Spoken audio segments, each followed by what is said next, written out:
CBS. It's all here. My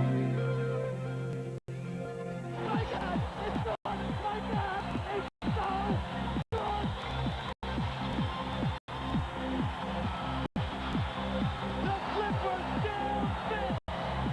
Inside the big fella. Yes! Shot's gonna turn! Just gonna show under the basket, under the basket. Will Cinderella arrive? Forget about Cinderella!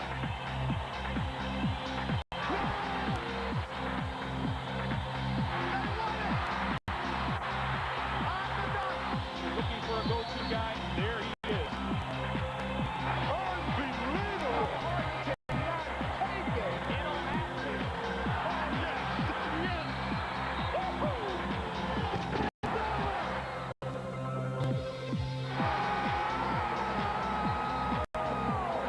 Holy mackerel!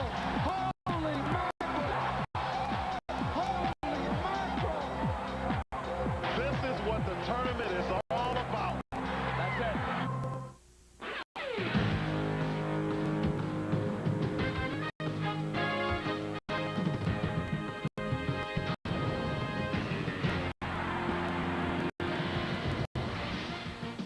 Hello, everyone. I'm Greg Gumbel. Welcome to the Road to the Final Four here on CBS as we get set to raise the curtain on the second round of the 2003 NCAA Tournament.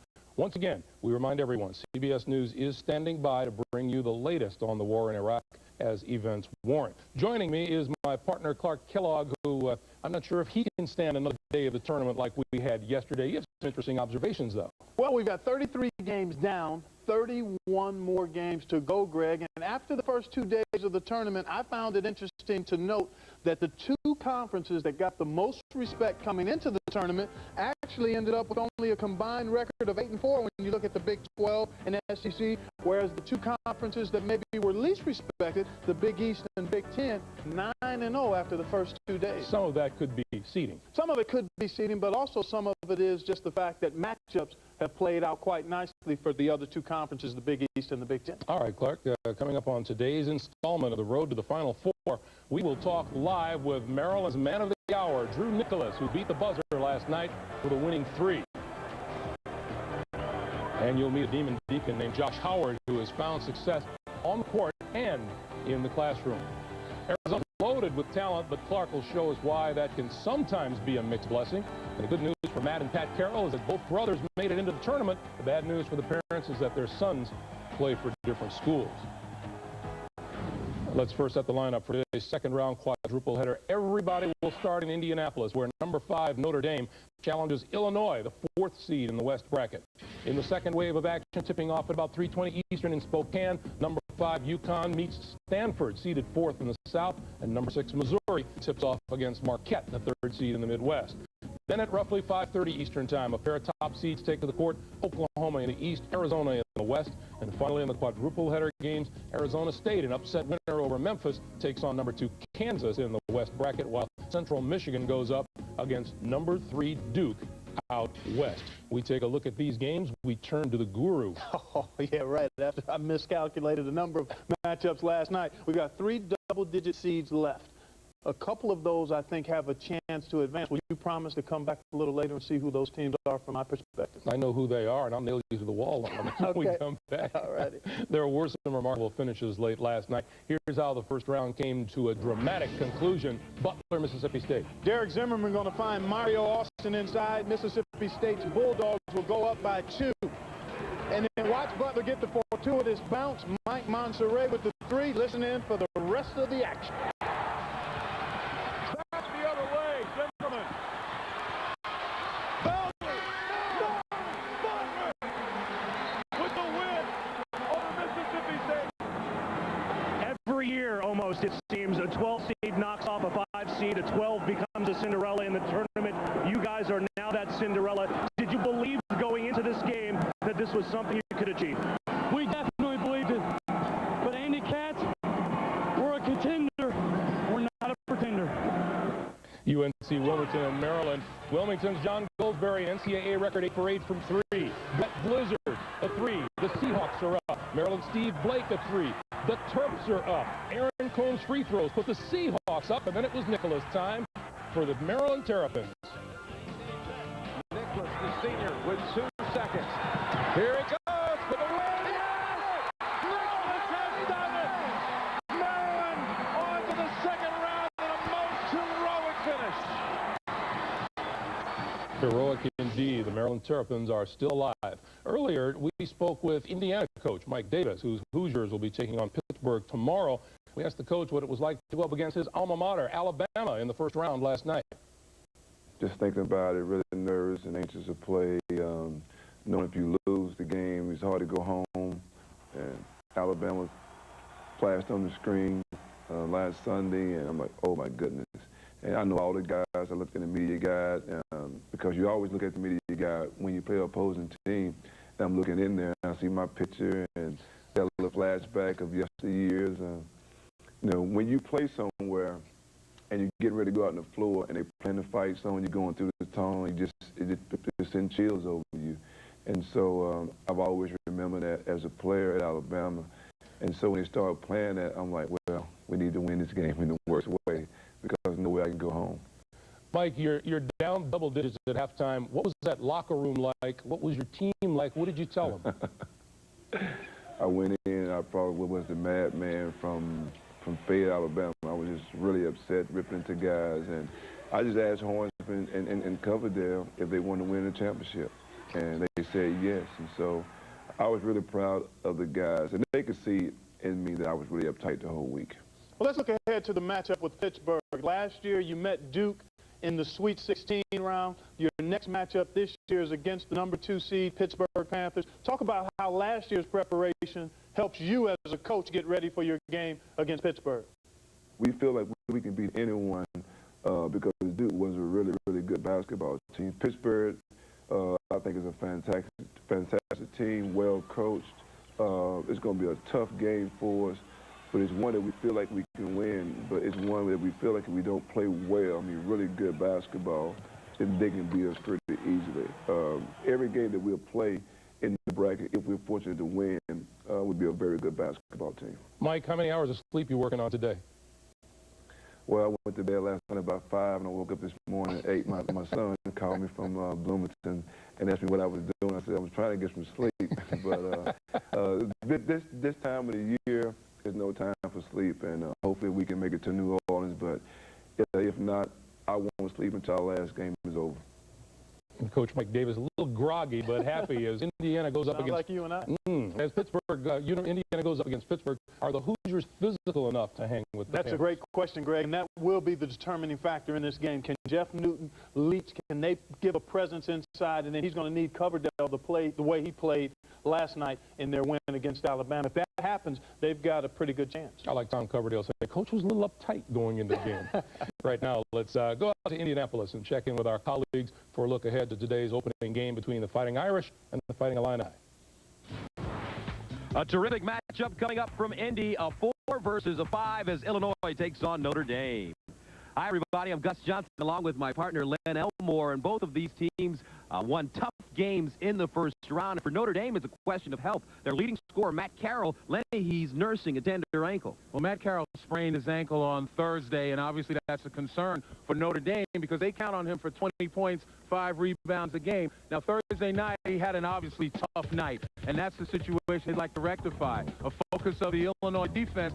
Carroll's going to have to work harder to get open, and his teammates are going to have to play with him so they can get a better result from him than they did Thursday. One matchup to pay special attention to will take place in the paint when Terrin Francis, the freshman from Notre Dame, takes on the senior Brian Cook. Well, Terrin Francis was huge for the Irish on Thursday. His presence on the floor was way beyond his freshman status. Now, he's going to have to match the senior Brian Cook for Illinois, steady, experienced, and now playing with that sense of senior urgency. And if you take a look right there, both of those guys are ready for the challenge. So coming up, it's Notre Dame, Illinois, a 4 versus a 5 from Indy. Now we'll go back to New York and Greg Gumbel. All right, Gus, thank you very much. Matt Carroll, you know he's going to go, but on a sprained ankle, you just don't know how well. My question is, can Chris Thomas do some significant damage against Illinois? Oh, Greg, without question, he's a terrific all-around point guard. He can score, he can get his own shot, he can get into the lane, but I don't know if that'll be enough against Illinois. Illinois has superior size. I think they have superior team speed and depth, and that will probably be where they try to wear Notre Dame down. Notre Dame is going to have to shoot the ball exceptionally well to have a chance against Illinois. All right, Clark, coming up next, a modern tale of three bears, golden bears, who are just right for California. That story and more when we continue live from New York on the road to the Final Four. CBS Sports coverage of the road to the Final Four is sponsored by McDonald's, Monroe Shocks and Struts, Monroe, ride safe, and by Singular, the wireless company that fits you best.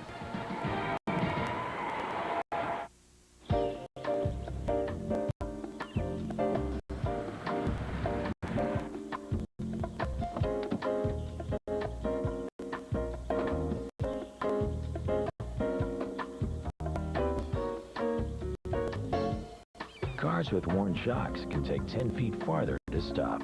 Next time you're in for tires or brakes, have your shocks checked as part of the Monroe Safety Triangle inspection.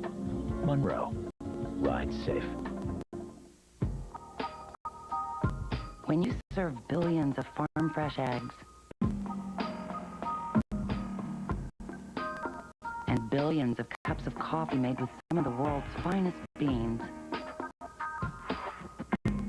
and billions of biscuits made with real buttermilk. Egg McMuffin, hash brown, and a large coffee, right? Right. You're bound to have billions of regulars.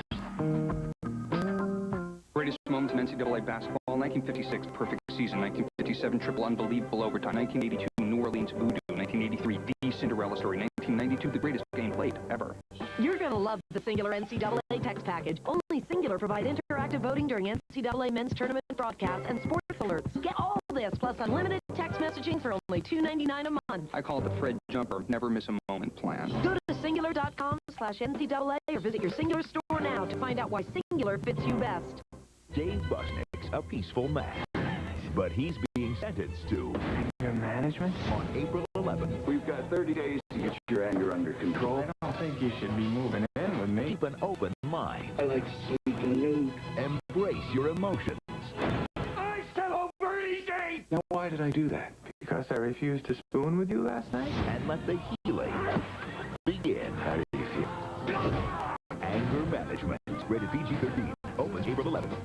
This is crabgrass. I don't want to see crabgrass in my lawn. My wife actually hates crabgrass. Nobody would want this nail lawn. We'd put down Scott's turf filter with Holtz in the early spring. That's the only thing I ever use. Scott's puts this protective barrier over the lawn. And it stops the crabgrass from germinating. See how nice and thick that is? Feels like the carpet inside my house. Well, I've used the cheap brands. And it's like anything else. You get what you pay for. Steve doesn't have any crabgrass, which makes him a good human being, basically. Turf filter with Holtz. The best defense against crabgrass. He shoots. He scores. Did you come by later? Yeah. The Late Show with David Letterman. The best games aren't always on the court.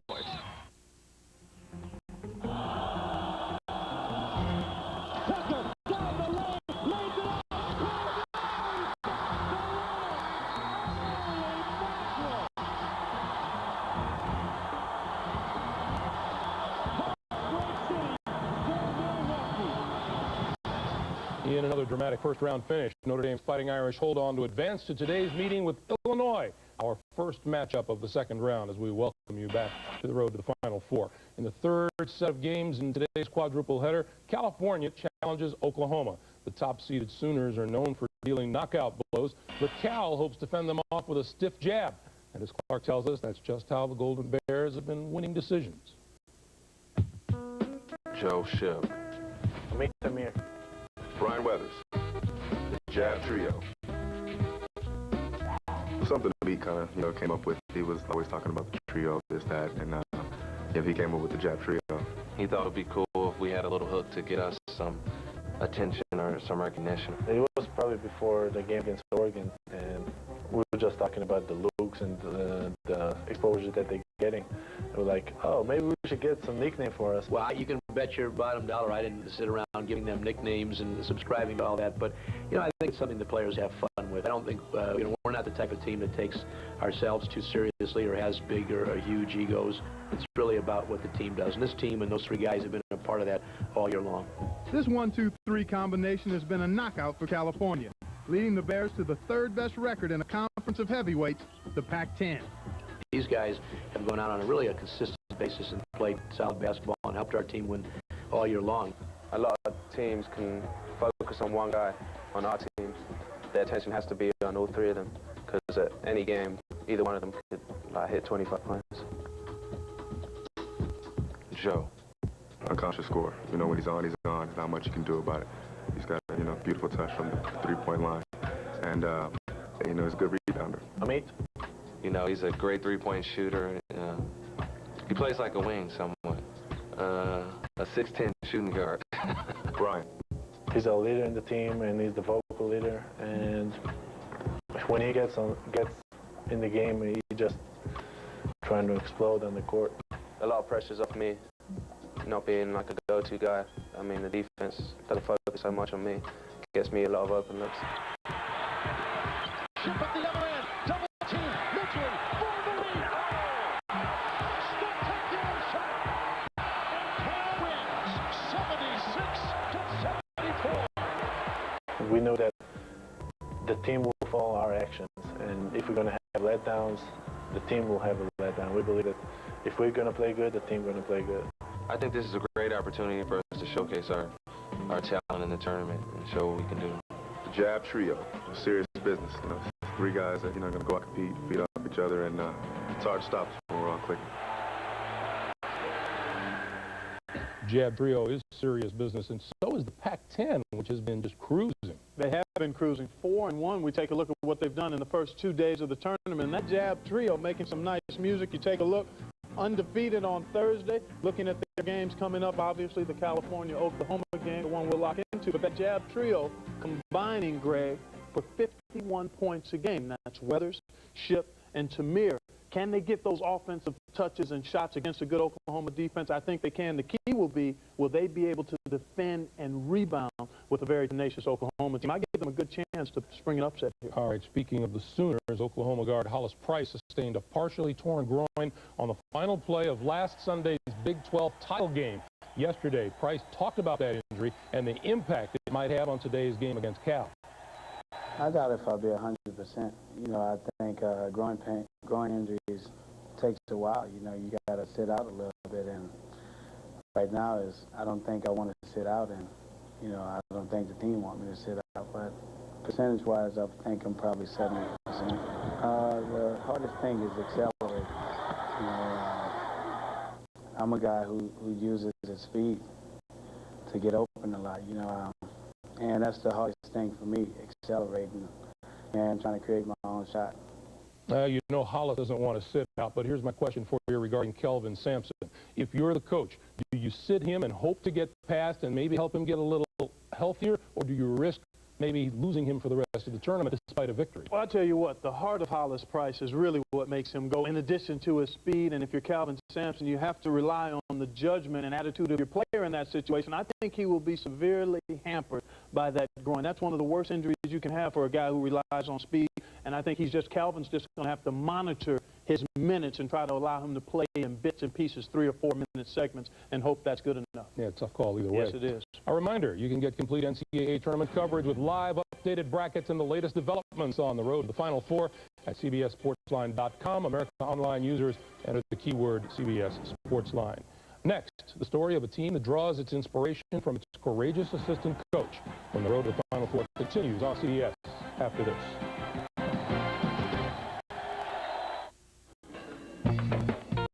Hey, hi. You get a new haircut? No. Hey, Bob. Hey. Did you lose weight? New jacket, Bob? Nope. What's different? He finally asked his doctor about Viagra. Ready to ask your doctor about Viagra for the first time? Find out if a free sample is right for you. To learn more, visit Viagra.com. Called the sitter, I walked the dog, and I saw the doctor. Ask your doctor and see the difference.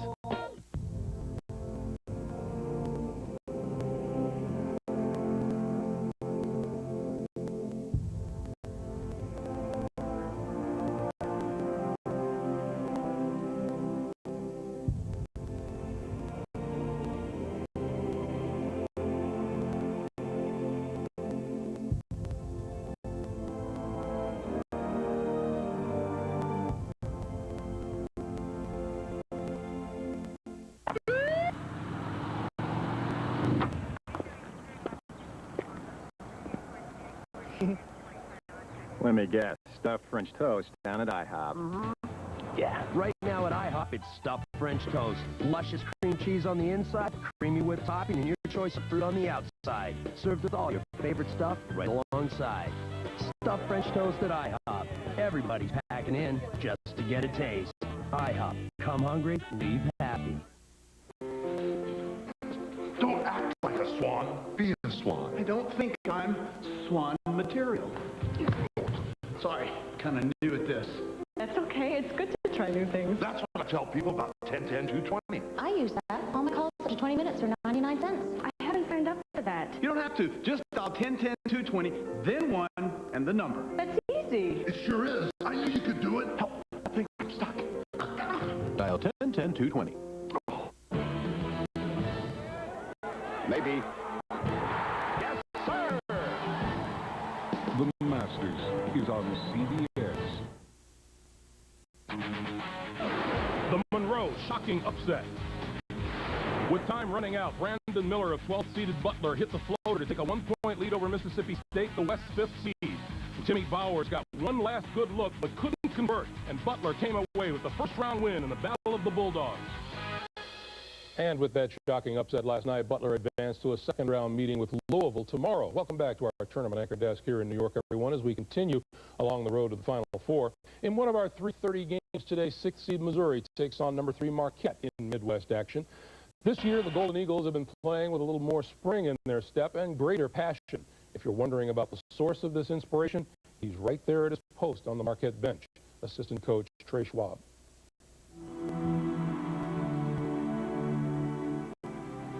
When something like this happens, you can, throw up your arms and kind of give up and, say, why me, or those types of things. But, those don't really do you any good to do anything like that. I mean, I've just, tried to keep living my life.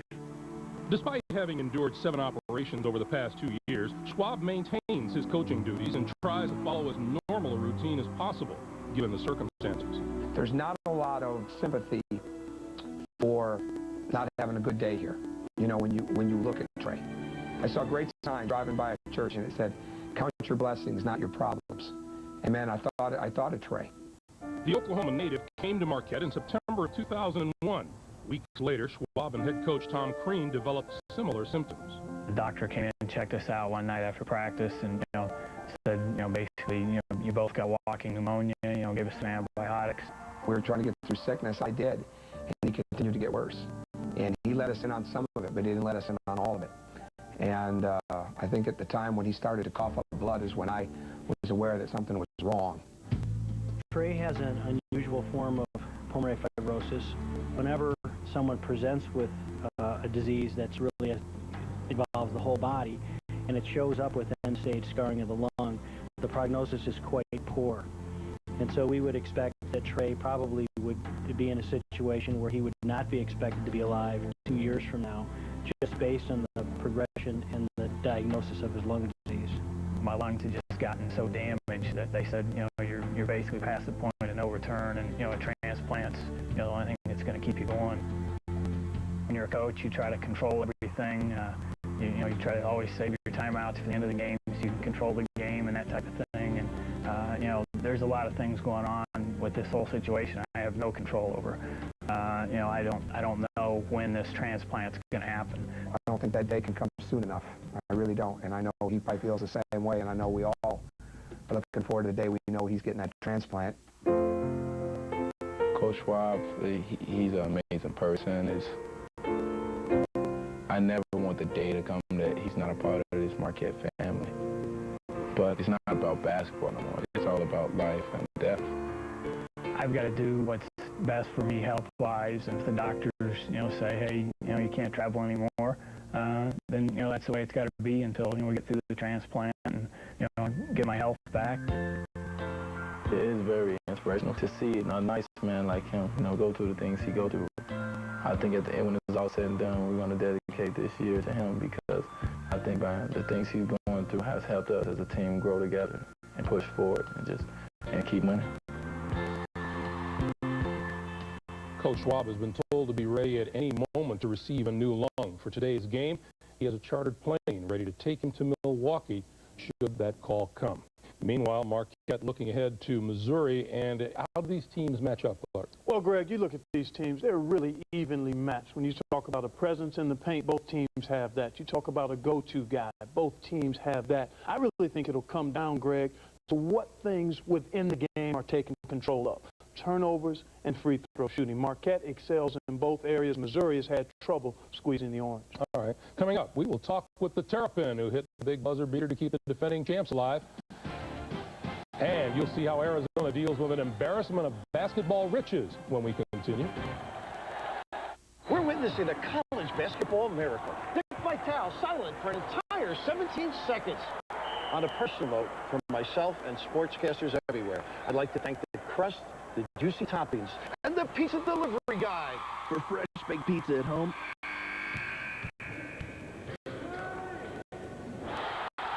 play DiGiorno's Advance to the Dance. You could win a trip to the 2004 NCAA Men's Final Four, one of 70,000 prizes. Details on specially marked boxes. Morning, William. CJ.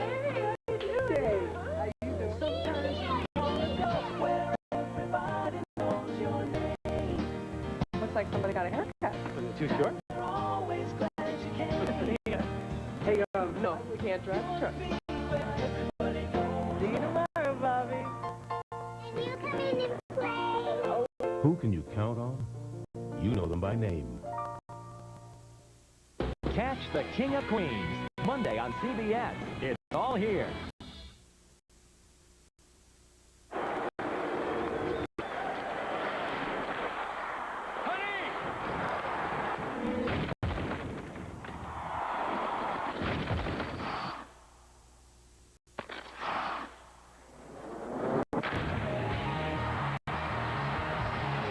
Pretty intense, isn't it? For in-your-face home theater action, come to Best Buy. From Sony Plasma TVs to Bose surround sound, we'll help find the system that's right for you. Get into the action at Best Buy. You're a great mom. You're beautiful and you're smart and you work so hard. Billy, would you like me to call your mom and see if you can stay for dinner?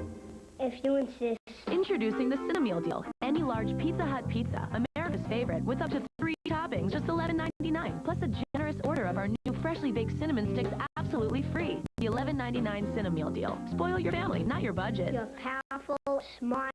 Thank you. You're welcome. At Pizza Hut. Pick up Forecast 8 Severe Weather Guide, available today at these locations.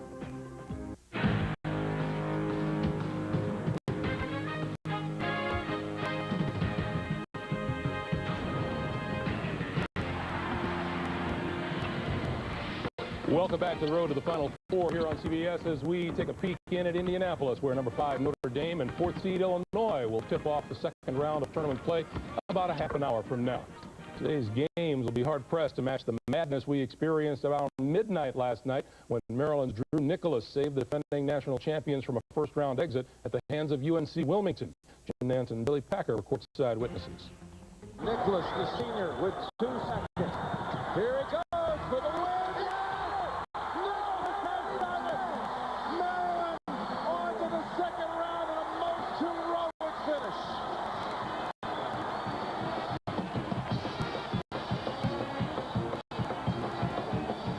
And joining us now live from Nashville is the toast of Terrapin Nation, Drew Nicholas, who had a big grin on his face as he was hearing that in his ear just a few seconds ago. Drew, every guy who ever hits a buzzer beater says, I knew it was good the moment it left my hands. Did you? No, to be totally honest, I really didn't. You know, I was kind of fading away a little bit, and I really actually thought that it was going to come up short. But, you know, it found the bottom of the net, so I can't be any more delighted. How many buzzer beaters have you had in your career?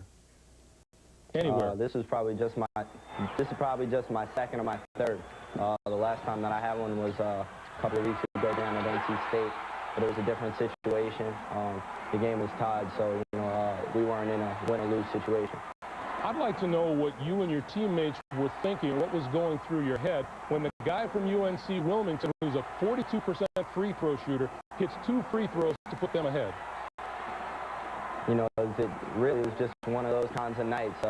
You know, between him hitting those free throws and the freshman kid Goldsberry stepping up and making 8 3-pointers for them. I don't think he did 8 all year, but you know, it's just one of those nights. But fortunately, we were able to come away with the win. Drew, when we analyze your particular team, this Maryland Terrapins team, we talk an awful lot about experience in kind of a general sense. Could you kind of help us understand what experience means to you and your team as players? It means a ton to us because, you know, we really have 5 seniors on this basketball team, and coming into this year, we had 4 new guys coming along with us. So, you know, we really took it upon ourselves to make sure that those guys understood the program and what we were trying to accomplish this year. You know, every year it's a different year, and you know, I think all the new guys are really starting to really gain that concept, and you know, we're just trying to push forward in the tournament. Well, pushing forward, you will match up with Xavier in your next game tomorrow. Talk a little bit about some of the keys from a matchup standpoint. They've got one of the best 2-man combinations in all of college basketball. You know, first off, you know, anytime you talk about Xavier, you have to talk about David West. You know, he's a very good player, and you know, outside they have Romain Sato as well. You know, probably our primary 2 concerns will be those 2 guys, and make somebody else beat us. You know, that's kind of the same aspect that we came in with UNC Wilmington and making somebody else besides Blizzard and Callahan beat us. Drew, you come into this season, and it's not exactly true that everyone is thinking that you are Juan Dixon's replacement, but the fact is someone had to fill those shoes. Is that something you were willing to try to do? Obviously, of course. You know, coming into this year, I knew that my role was going to have to step up as opposed to last year. And, you know, no one's going to really replace Juan's shoes. The things that he did last year, just incredible. But, you know, I just try to do everything I can on the basketball court to help this team win. You know that shot last night, you hit it on the run, and you never stopped running. Where were you going? To be totally honest, I really don't know. You know, my momentum, you know, I made a shot off 1 foot, and I just kept running after that. You know, I couldn't believe that the ball had went in, and I actually knew that, that I had gotten it off in time because I didn't hear the buzzer by the time, you know, the ball was out of my hands. You know, you probably thought win or lose, you might as well keep running either way, right? Either way. All right, Drew, thank you very much for joining us. Good luck to you. Thank you. Today at about 5:40 Eastern Time, Gonzaga will square off against the top seed in the West, Arizona. With their wealth of talent, Lute Olson's Wildcats have hovered atop the polls all season long, but as Clark explains, a surplus of hungry, capable players has been Arizona's greatest asset and its biggest problem.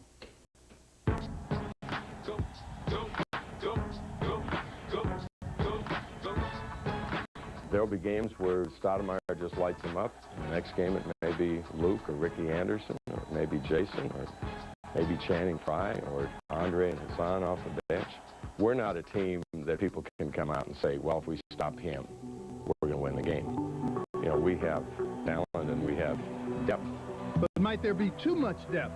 Earlier this season, 2 players, Dennis Lattimore and Will Bynum, transferred over lack of playing time. Will this problem continue to haunt the Wildcats?